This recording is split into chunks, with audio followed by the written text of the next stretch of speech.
Hello guys, সবাই কেমন আছো? আশা করি সবাই খুব ভালো আছো। আর আমিও খুব ভালো আছি। আজকে একটা ভিডিও নিয়ে চলে আসলাম তোমাদের সাথে। আজকে হয়েছে আমার দিদির মামি শাশুড়ির বাড়িতে, মানে কৃষ্ণের পুজো হয়। তো প্রত্যেক বছরই আমরা যাই। তো আজকেও সবাই মিলে যাচ্ছি। যে আজকে আমার কি আউটফিট সেটাও তোমাদের কাছে শেয়ার করব। তো আমাদের হাঁপিয়ে গেছে, রাইট আমাদের যাওয়ার কথা ছিল সকালবেলা। তো আমরা তো, আর বিশেষ করে আমি অনেক লেট করি। আমি মাত্র স্নান করে আসলাম, আমাকে দেখে মনেই হচ্ছে যে আমার চুলটা পুরো রীতিমতো ভেজা। তো চলো আমি কি পরবো সেটা তোমাদেরকে বলছি।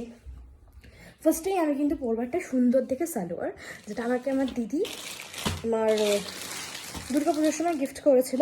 এটা কিন্তু আজকে আমি পরছি আউটফিটের। এটা কিন্তু একদম 3 পিস প্যান্ট, ওড়না সব কিছু, আর ম্যাচিং করে একটা সুন্দর গোল্ডেন ব্যাগ।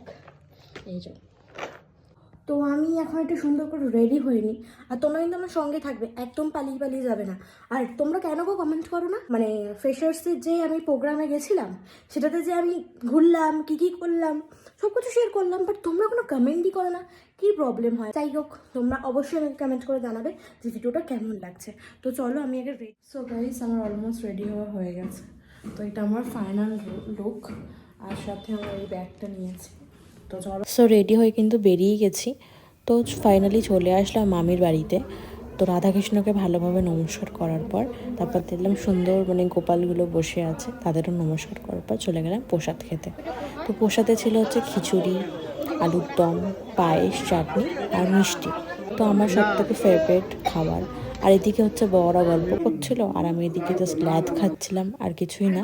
তো এদিকে বাড়ি চলে যাবো, বাজে হচ্ছে 6:30। তো ক্যাব বুক করলাম, দেন কিন্তু চলে আসলাম বাড়ির দিকেই। তো ভিডিওটা যদি ভালো লাগে থাকে অবশ্যই লাইক করতে, শেয়ার করতে ভুলো না। টাটা।